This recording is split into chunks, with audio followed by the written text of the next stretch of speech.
He told me to consider myself dead. Isabella Carter, the young wife who had just given birth to triplets, was trembling at her cancer diagnosis when her husband, a Miami real estate millionaire, cast her into the shadows. Daniel vanished, leaving behind an empty house and a cold piece of paper. To the world, Isabella was gone, but the children still cried and that mother's heart still beat. Years later, as Daniel wrapped himself in the glory of a so-called humanitarian, Isabella returned, not as a ghost, but as a storm tearing apart the mask he had built. Could Miami withstand the truth when the man once hailed as a hero was unmasked under the blazing lights of live television? The cancer clinic in downtown Miami gleamed under fluorescent lights colder than any skyscraper outside. Isabella Carter sat in a vinyl chair, her hands gripping the hem of her skirt, while the doctor slowly read each word as if reciting a sentence. Cervix. Stage 2. A chance at survival, but it would be a long and brutal journey. Beside her, the triple stroller shook lightly with the cries of her 4-month-old babies. That fragile sound echoed through the stark white room, a cruel irony, tender new life against the death sentence just declared. Isabella drew in a deep breath, but her chest clenched as if gripped tight. She fought to keep her face calm, not for herself, but for the children who needed peace in their mother's eyes, even as her world collapsed. The door swung open. Daniel Carter appeared. A light gray suit hugged his frame, the tie flawless, the expensive cologne, overwhelming the scent of disinfectant. In his hand, his phone still glowed with an unanswered text. He set it on the desk and hurried toward his wife. Isabella, what is it? His voice carried a touch of urgency, but his eyes didn't truly reflect concern. She turned slightly, lips trembling. Cancer. One word, but as heavy as an ocean crashing down. Daniel froze, a strained smile flickering, and then vanishing. For a fleeting moment, his face showed not shock but calculation. A cold glint flashed in his eyes, gone as quickly as it came, masked by a layer of feigned compassion. The doctor went on about chemotherapy, about survival rates, if the regimen was followed strictly. Isabella listened, but it felt like she was wandering a dim tunnel. Meanwhile, Daniel nodded, sighing now and then, but his gaze fixed on his watch, the second hand circling, urging him to escape the room. That night, the Carter family's oceanfront mansion lay silent. The sound of distant waves couldn't drown out the muffled sobs she tried to hold back. Isabella cradled one baby in her arms, eyes tracing the city lights shimmering on the sea. Beside her, the empty space on the bed was cold. Daniel hadn't returned to their room. Past midnight, thirst pulled Isabella quietly down the stairs. As she neared the study, she caught her husband's voice leaking through the half-closed door. Basically, she's as good as dead. I can't waste my life on her and those kids. Every sense in Isabella froze. Her heart pounded, but her limbs turned to stone. He didn't know she stood outside, hearing every word slicing into her chest. A pause. Then Daniel's voice again, sharp as a blade. This is my only chance to get free. I need freedom, and I will have it. Isabella staggered back, trembling fingers clutching the railing. The luxurious home, the soft lights, the walls lined with priceless art all at once became a prison. The man who had vowed to love her forever had just buried her alive with cruel words. She clutched her child tighter, her heart breaking, knowing in that instant she had lost Daniel forever. My dear audience, take a moment to relax, maybe sip a glass of water, then keep listening to this gripping story. Comment the number 1 if you find it interesting. And don't forget to hit subscribe. Miami dawn usually painted the sky in pastel pink and blazing orange, reflecting across the vast sea like a fresh promise.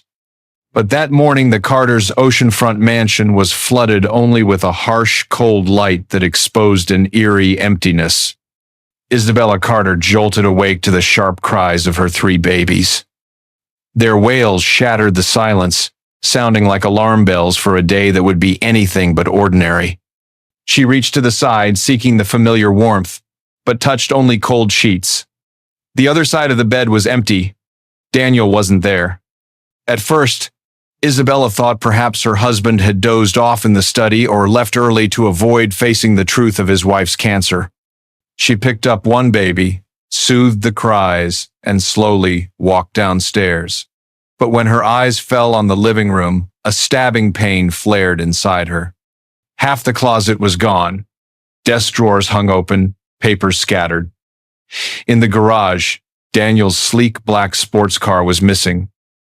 Isabella stepped carefully into the kitchen, and then her heart stopped.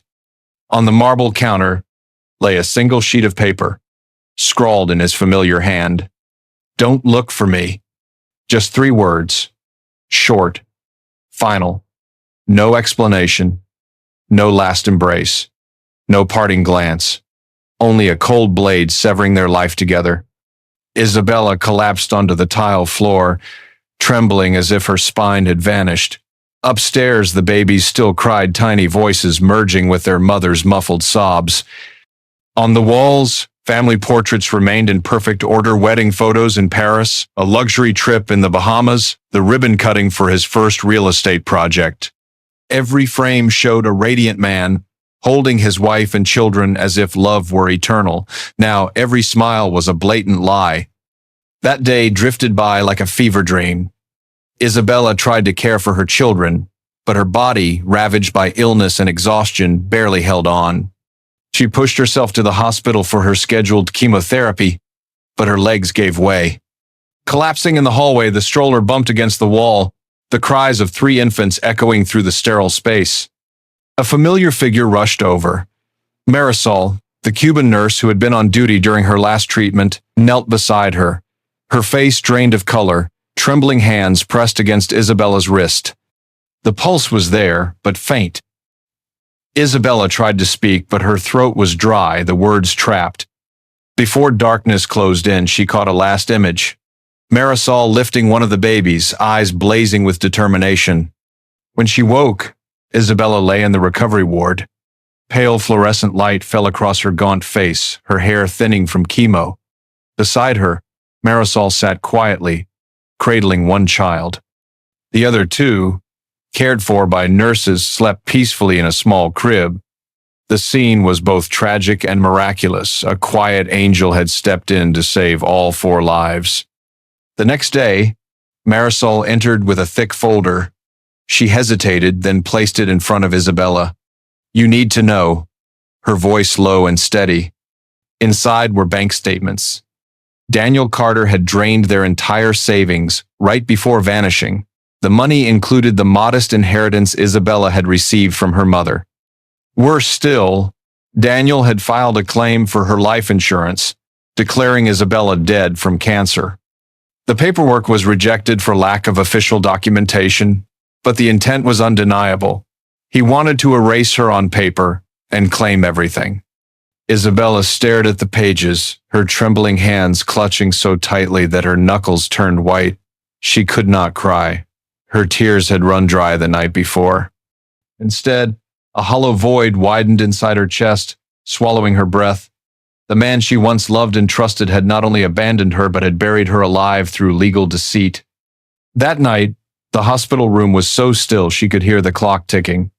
Isabella sat upright on the bed, her 3 babies sleeping at her side. Tiny faces, little fingers curled together. They didn't know their father was gone. They didn't know their mother had been sentenced in silence. Isabella leaned down, whispering into the darkness, her voice shaking but resolute. "He wants me gone, but I'm still here. For you." In the depths of despair, a small flame flickered. Not enough to banish the shadows, but enough to hold her at the edge. She would not vanish. Not while these 3 children needed her. All right, my dear audience, if you're still watching and finding this story gripping, drop a comment with the number 1 or write, "I'm still here to keep listening." That Miami afternoon burned golden like fire, sunlight spilling over the palm trees lining Collins Avenue, but inside St. Augustine's Church, the air was heavy. The organ droned slow, mournful notes, and the toll of the bells tore at the bright blue sky. Rows of mourners dressed in black sat silently, eyes red, whispering prayers for the woman they believed had left this world. On the altar, Daniel Carter stood tall in a tailored black suit, holding one of the 3 newborns in his arms. The other 2 sat with the nanny in the front pew. Daniel lowered his head, eyes glistening, his voice trembling as he spoke. Isabella was the light of my life. She fought bravely, but the Lord has called her home. I will raise these 3 children with all the love I have left in me. Please, pray for us. His words pierced the hearts of everyone present. Some women broke down sobbing. A few men patted his shoulder in solidarity. Camera flashes lit the sanctuary, capturing the image of the grieving widower cradling his child with stoic pain. That day, Miami's media hailed Daniel as the model man in the face of tragedy. But miles away, in a hospital room, Isabella Carter was still alive. She sat blankly by the window, pale face lit by the dim glow after rounds of chemo. Across from her, Marisol's eyes were heavy. She had just heard from an old friend in the city. Daniel had held a funeral, publicly declaring Isabella dead. Isabella could barely breathe. He buried me alive? Her voice rasped, fragile as thread. Marisol nodded, jaw clenched. He fooled them all, even cried for the cameras. That man deserves an Oscar. Isabella turned away, trembling hands clutching the blanket's edge. Her heart felt crushed in a fist. The tragedy wasn't just that her husband had left. It was that the whole world believed she no longer existed. On paper, in memory and prayer, she had been erased. Marisol refused to let that truth destroy her. Using every connection she still had, she secured Isabella a special discharge under a new name, Isabel Cruz. A trusted doctor signed the papers. Quietly, Marisol arranged transport to spirit the 4 of them out of Miami by night. The old car rumbled north, leaving behind the neon glow of the city. 3 babies slept against their mother's chest, unaware they'd just escaped a cruel play. Isabella leaned her head against the window, watching the signs fade, her chest heavy as stone. She had nothing, no money, no reputation, no family. But she still had breath, and 3 tiny lives depending on her. They stopped in a small town 3 hours away. The rented house was worn, walls cracked, roof mossy, but it had a roof, a lock, and no one knew the name Isabella Carter. Here, she became Isabel Cruz, a single mother, a cancer survivor starting from nothing. The first days were brutal. Chemotherapy drained her body, hair falling out, hands shaking until she could hardly carry all 3 children at once. Nights echoed with cries, the smell of disinfectant mixing with sour milk. Yet, in the exhaustion, Isabella found something. Freedom. Freedom from the paparazzi's gaze, from her millionaire husband's shadow, from the false death sentence he'd scripted. Marisol visited often, bringing food, medicine, and comfort. Some days she stayed for hours to watch the babies, letting Isabella close her eyes for a moment's rest. In the dark, Marisol overheard Isabella whisper to her children, "We're not finished. He thinks I'm gone, but I still breathe. One day he'll see just how alive I am." Over time, that whisper became a vow. Meanwhile, in Miami, Daniel Carter perfected his performance. He appeared at galas, child in arms, recounting the story of his lost wife. Reporters wrote him up as an emblem of resilience. Investors praised his strength in grief. He founded the Isabella Carter Foundation, a charity supporting cancer patients and families. Donations poured in.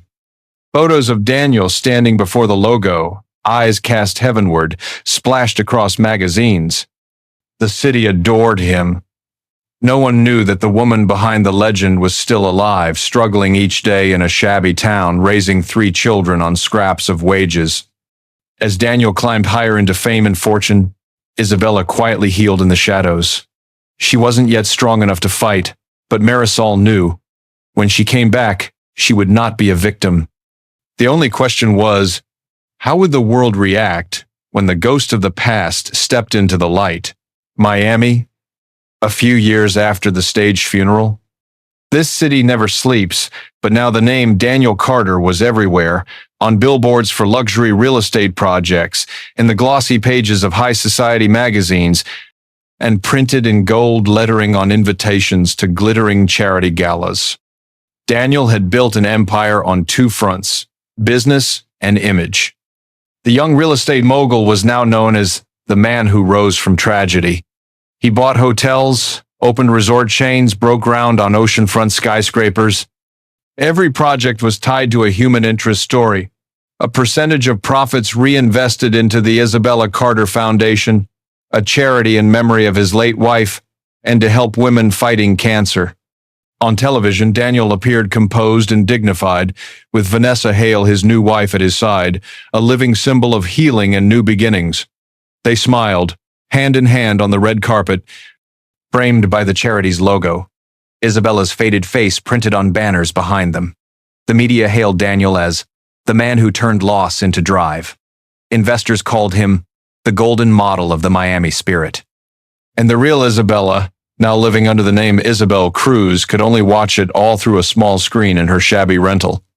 Each night, once her 3 children were asleep, she opened her old laptop and scrolled through articles, photographs. Her chest ached seeing her own face turned into a false emblem, a brand her ex-husband used to profit from. Marisol would often sit beside her, a hand gently on Isabella's shoulder. "Don't look anymore, you need rest," she urged. But Isabella couldn't look away. She had to know what Daniel was doing, had to grasp how far he had built his story. The more she read, the more the fire inside her raged. Not just betrayal, not just theft, but the hijacking of her very identity, turning her pain into a commodity to buy fame. Yet Isabella knew she wasn't strong enough to face him. Her body was still frail, chemo leaving her hair thin, her hands trembling as she carried all 3 children. She had no money, no lawyer, no power, only time, and time, if used well, could become a weapon. The years passed, and Isabella began rebuilding piece by piece. She took laundry, cleaning, babysitting jobs for neighbors. Marisol helped her open a small bank account under her alias, saving every penny. At night, after the children slept, Isabella wrote in a journal, recording every detail, every memory, every scrap of evidence she could recall. She was building a secret archive on Daniel, a living dossier on the man who had destroyed her. Meanwhile, Daniel's empire swelled. He bought a new mansion on Star Island, threw lavish yacht parties, courted local politicians. The Isabella Carter Foundation drew in millions in donations. Each gala a spectacle where journalists scrambled for photos. Every time Daniel stood center stage, voice smooth and solemn. "I do all this to honor my late wife and to carry forward her fighting spirit." The crowd erupted in applause. Cameras panned to his face, eyes feigning a misty shine. But in a small house a few hours outside Miami, Isabella pressed her lips tight, her gaze burning in the dark. She had begun collecting the tiny cracks in that perfect mask. Suspicious bank statements, murky land contracts, questionable ties. Each time Marisol's contacts in medicine or law uncovered something, they carefully added it to the thickening file. Isabella understood. To bring down a man like Daniel, there could be no haste. The higher he climbed, the harder the fall. And she was ready to wait for that moment. And now, dear viewers, pause with me for a second, hit that subscribe button before we continue with the heart of the story, but only if you truly feel connected to what I'm sharing here. And drop a comment below to tell me where you're watching from and what time it is right now. It's always amazing to see people from all over the world joining us. Inside the small house of a poor seaside town, the long nights repeated the same ritual. Once her 3 children were asleep, Isabella sat alone at the old wooden table, the desk lamp casting light onto the thick folder before her. Each page was a fragment of the nightmare. Bank statements, doctored contracts, news clippings praising Daniel Carter as a saint. Marisol, exhausted after her hospital shifts, often stopped by with a little hot food. One evening, she placed her hand on the file and sighed. "You've got a mountain of evidence, but the two of us alone will never be enough. You need someone with a voice, someone who can bring this truth into the light." That thought echoed in Isabella's mind. And then the chance came with a name: Darren Cole. Darren was an investigative journalist once famed for exposing corruption in Florida's healthcare giants. He was known for recklessness, for never shying from power. Through an old friend, Marisol arranged a meeting. Late one night, the small shop where Isabella cleaned closed early. In the back room, Darren appeared. Worn leather jacket, thick-rimmed glasses, notebook in hand. His eyes scanned, skeptical. "Let me get this straight," he began, voice rough. "You want me to take down Daniel Carter? The man plastered across every charity magazine in Miami? The one they're calling Humanitarian of the Year?" Isabella didn't flinch. She pushed a thick folder toward him. "He buried me on paper, stole my entire inheritance, then turned my name into a brand to launder money. Here's the proof." Darren opened it. His eyes shifted as he flipped through. Forged signatures, an incomplete death certificate, transfers into shell companies, hastily deleted but recovered emails. "Jesus," he muttered. "I've heard rumors about this guy, but no one's ever handed me evidence like this." Isabella leaned back, voice steady but cold. "I don't want you to publish yet. I want him to climb as high as he can, and when the world is cheering, we'll rip his mask off in front of millions." Darren studied her for a long time. Finally, he nodded. "All right, I'll dig deeper. But you'd better be ready once this game starts. There's no going back." From that night, a secret alliance was born. In the months that followed, Darren quietly dug into Daniel's empire. He reached out to a former accountant who had been fired, uncovering secret statements showing money from the foundation funneled into Daniel's personal account. He tracked down a construction worker who swore land contracts had been doubled to hide embezzlement. At the same time, Isabella sent out anonymous emails. Using fake addresses, she leaked select documents to oversight boards, sparking questions. One bank froze a loan for Daniel's project. A major donor suddenly pulled out of the annual gala. The first cracks had begun to appear in the perfect wall. Vanessa Hale, now Daniel's official wife, also started sensing unease. At first, life beside a millionaire meant dazzling parties, designer gowns, and endless camera flashes. But over time, Daniel grew more secretive. He monitored her phone, forbade her from contacting certain old friends, and brushed off her questions about the past with a scowl. One night, Vanessa rifled through a drawer in his office and found a copy of Isabella's death certificate, a red stamp in the corner, incomplete. Her heart pounded. When she confronted him, Daniel just sneered. "You think Florida's paperwork system is flawless? That's just clerical error." But Vanessa couldn't sleep. She secretly hired a private investigator. The report confirmed her fear. The certificate had never been validated by the state. Isabella Carter had never been officially recorded as dead. Another night, while Daniel slept, Vanessa opened his laptop. An email, not yet permanently deleted, appeared. A record of transferring Isabella's entire inheritance into Daniel's personal account. Vanessa's hand shook, tears spilling as she whispered, "Oh God, who did I marry?" Meanwhile, in the small town, Isabella tracked every move. Darren reported that the cracks were spreading. Donors whispered about the foundation's transparency. A local paper hinted at information from the old accountant. The Daniel Carter empire, once untouchable, was trembling from within. Isabella knew it was time to prepare for the next phase. But she never expected that Vanessa, the woman sharing a bed with the betrayer, would become the most important piece on the board. One morning, Vanessa stared into the mirror, clutching a pregnancy test with 2 red lines. She was going to be a mother, and through her panic, one haunting question consumed her. Will Daniel do to me what he once did to Isabella when I become a burden? Vanessa Carter stood frozen in the lavish bathroom of the oceanfront mansion, her eyes locked on the pregnancy test in her hand. Two red lines, stark and undeniable, small yet heavy as tons of stone. She drew a trembling breath, trying to push away the grim vision that flashed across her mind. Daniel turning his back on his ailing wife, abandoning 3 newborns in despair. When Vanessa shared the news, Daniel merely raised an eyebrow before returning to the glow of his phone. "Good," he muttered. "But now isn't the time to talk much. The media's watching too closely." The radiant smile she had hoped for never came, only cold indifference and calculating detachment. That night, while Daniel slept, Vanessa tossed and turned. The questions pounded inside her skull. If I grow weak, will he abandon me like he did Isabella? If this child becomes a burden, will he bury us both the way he once buried her? Unable to endure it, Vanessa dug deeper. She crept into his study, opening the safe and sifting through thick stacks of documents.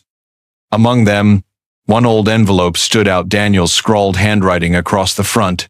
She pulled it free, heart hammering as she read the line inside.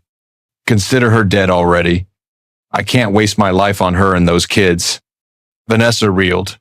This wasn't just evidence of betrayal, it was a handwritten confession. She clutched the letter, hands trembling, realizing she held a weapon of mass destruction that could obliterate Daniel Carter's entire facade. For days, she lived in fear. She hid the letter inside a book on the shelf, her stomach twisting with every glance Daniel cast her way. He grew tense, prone to sudden outbursts as donors withdrew and a bank froze a loan. Cracks were forming in his empire, yet he still wore the flawless mask in public. One late night, while Daniel left for an urgent meeting, Vanessa searched his laptop, chasing the name she had only heard whispered in rumors: Isabella Carter. On a small forum, she found an anonymous post suggesting Isabella might still be alive. In the darkness, her heart raced. If that were true, the woman was still out there watching, surviving. She knew what she had to do. Under the pretense of a prenatal appointment, Vanessa slipped out one afternoon and drove not to a clinic but to a small cafe on the outskirts of town. In a shadowed corner sat a woman with short, curled hair and a thin, weary face but eyes that burned bright. Isabella looked up as Vanessa approached. For a long moment, neither spoke. The silence pressed between them.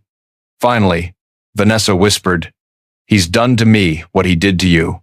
But I have this." She handed Isabella the envelope. When Isabella unfolded it and saw Daniel's familiar hand, her fingers trembled. This was proof undeniable, not forged papers, but his own confession. Isabella lifted her gaze, eyes glistening. "Thank you." Her voice rasped but carried steel. Vanessa bowed her head, murmuring, "Take him down. I don't want my child to grow up in a world built on lies." From that moment, two women, once rivals in name, became allies in the shadows. Meanwhile, Daniel prepared for the grandest gala of the year, a nationally televised spectacle at the Miami Beach Convention Center. The theme, honoring women who fight cancer.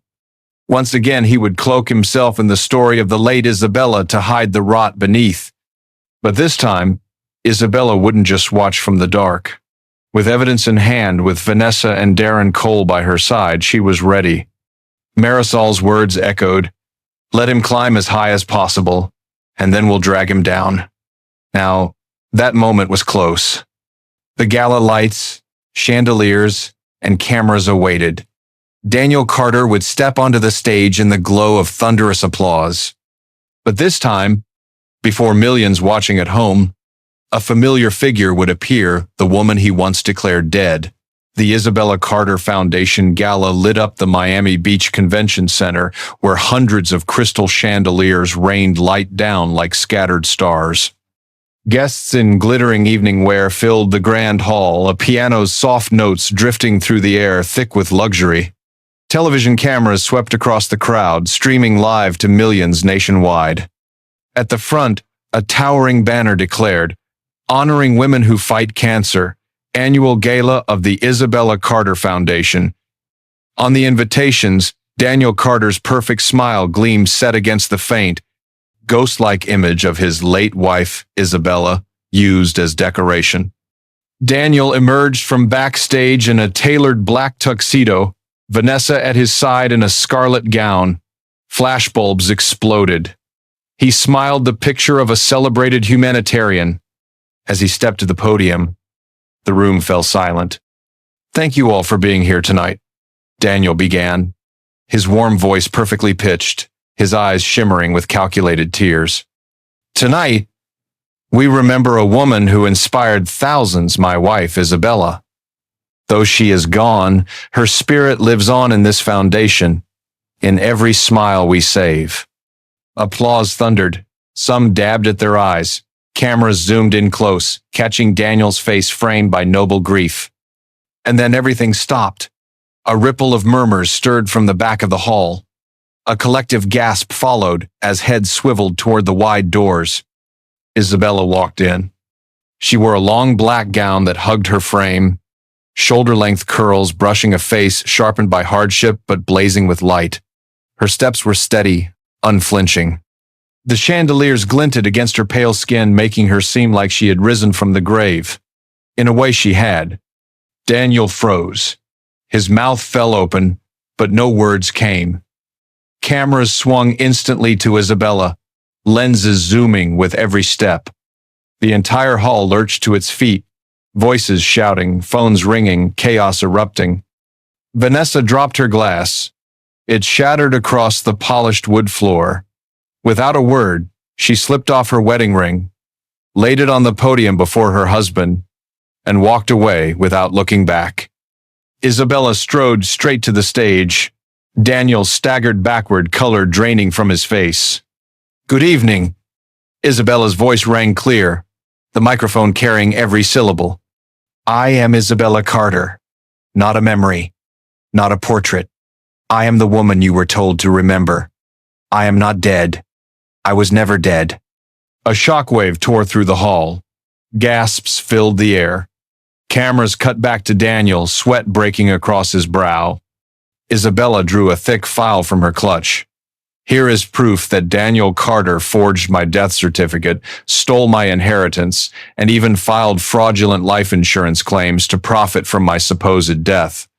He abandoned me and our newborn triplets while I was fighting cancer, then built this foundation with my name not to help but to launder money and polish his image." She handed the file to a top reporter in the front row. Flashbulbs went off like gunfire, every camera locked on her. A woman's voice cried out from the crowd. "Dear God, is this real?" Daniel stammered, struggling to find footing. This is slander. She's an imposter. But before he could finish, Darren Cole, the investigative journalist, stepped forward with a uniformed officer at his side. Darren gave a firm nod. The officer raised his voice. "Daniel Carter, you are under arrest for fraud, identity theft, falsification of documents, and embezzlement." The hall erupted into chaos. Some people shoved cameras right into Daniel's face, others gasped in disbelief. Daniel struggled. "This is a trap. You're destroying my reputation." But his hands were quickly cuffed, dragged away under the eyes of hundreds in the room and millions watching on TV. Isabella remained on stage. The room gradually fell silent, every gaze fixed on her. Her voice rang out, steady and strong. "I did not return for revenge. I did not return to beg for pity. I stand here to remind you, sometimes survival matters more than revenge. Fighting isn't always with fists, but with the courage to rise, to call ourselves by our true names, and to protect the children they once tried to erase." She paused, drawing a deep breath. "He left me to die, but I lived. I raised the children he threw away, and we don't need his name. We found our own strength." A few claps broke out, then more, until the entire hall was on its feet, applause rolling like thunder. Not the applause for a hero, but an ovation for a survivor. That night, the gala lights dimmed, but the echo of those claps lived on in the memory of everyone present. Daniel Carter was led away in cuffs, while Isabella stood as a living emblem of a truth that could not be buried. But the story was far from over. Handcuffs alone did not mean justice was complete. An empire built on lies does not crumble overnight, and those who stood behind Daniel were still out there. Ahead of Isabella lay a brutal legal battle, reclaiming her true identity, taking back the charity fund twisted into a tool of greed, and shielding her 3 children from the media storm circling hungrily. Would she have the strength to go on? Would Daniel fade quietly into defeat, or return with new schemes from the shadows? This was only the beginning. But one thing was certain. This story was not just the tragedy of a single family, but a lesson for us all. When betrayed, when everything is stripped away, we still have a choice to rise. Isabella not only defeated the man who tried to bury her, she proved the power of survival, of motherhood, and of unwavering resolve. That is the deepest healing of all, knowing you can still build a future, even when the past is nothing but ashes. And now, I want to invite you, the viewers watching from across America, to share this story with your loved ones and friends. Because somewhere in your circle, there may be someone fighting through the dark, needing a reminder that they are not alone. Don't forget to leave a comment below. What do you think of Isabella's return? Will Daniel have a chance to strike back in part 2? Or will the truth finally crush everything? We want to hear your thoughts. Your interaction is the reason stories like this continue to be told. If you're looking forward to part 2, hit that subscribe button, turn on the notification bell, and share this video. The story isn't over, and you won't want to miss the next chapter.